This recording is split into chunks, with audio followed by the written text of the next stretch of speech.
ये इल्मी चमन है रश के ज़ोन, ये मज़हर शाने अर्ज़ दकन।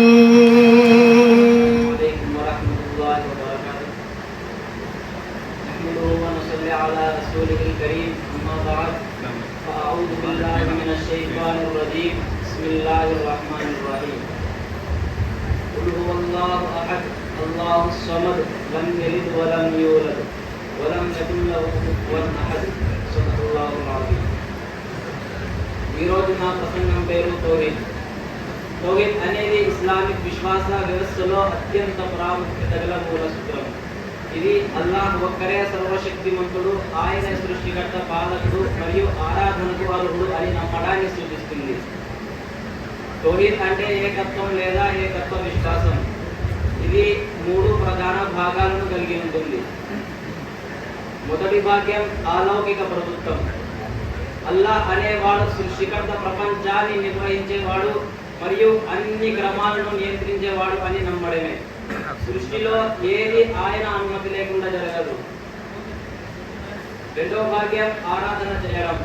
సాక్షాత్తు అల్లాహ్కు మాత్రమే ఆరాధన చేయడం. మన ప్రార్థనలు, ఉపవాసాలు, దానాలు మరియు ఇతర ఆరాధన కార్యాలు ఆయన్ని మాత్రమే ఉద్దేశించి చేయాలి. మూడవ భాగ్యం నామాలు మరియు గుణాలు. అల్లాహ్కు మాత్రమే ప్రత్యేకమైన నామాలు మరియు గుణాలు ఉంటాయి.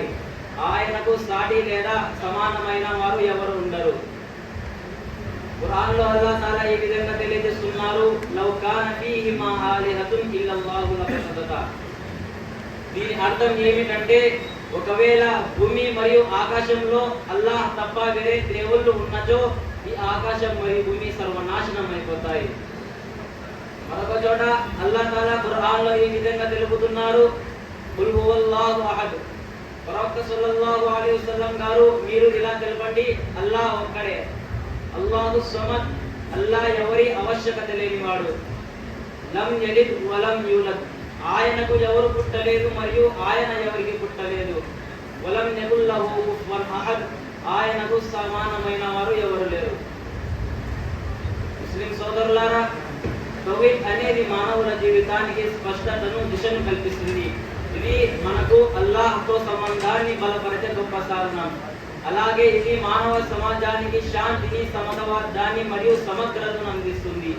ఈ విశ్వాసం కలిగి ఉన్నవారు జీవితం యథార్థమైన అర్థాన్ని గ్రహిస్తారు మరియు అల్లాహ్ ఆశీర్వాదాలను పొందుతారు. తౌహీద్ అనుసరించడం అంటే ప్రపంచపు అన్ని భ్రాంతులను, పూజారు ఏర్పాట్లను వదిలి నిజమైన దేవునికి తమను అంకితం చేయడమే. ముస్లిం సోదరులారా, నేను ఈ మాటల ద్వారా నా ప్రసంగాన్ని ముగిస్తున్నాను. అల్లాహ్ తాలా మనందరికీ దృఢమైన విశ్వాసం కలిగించుగాక.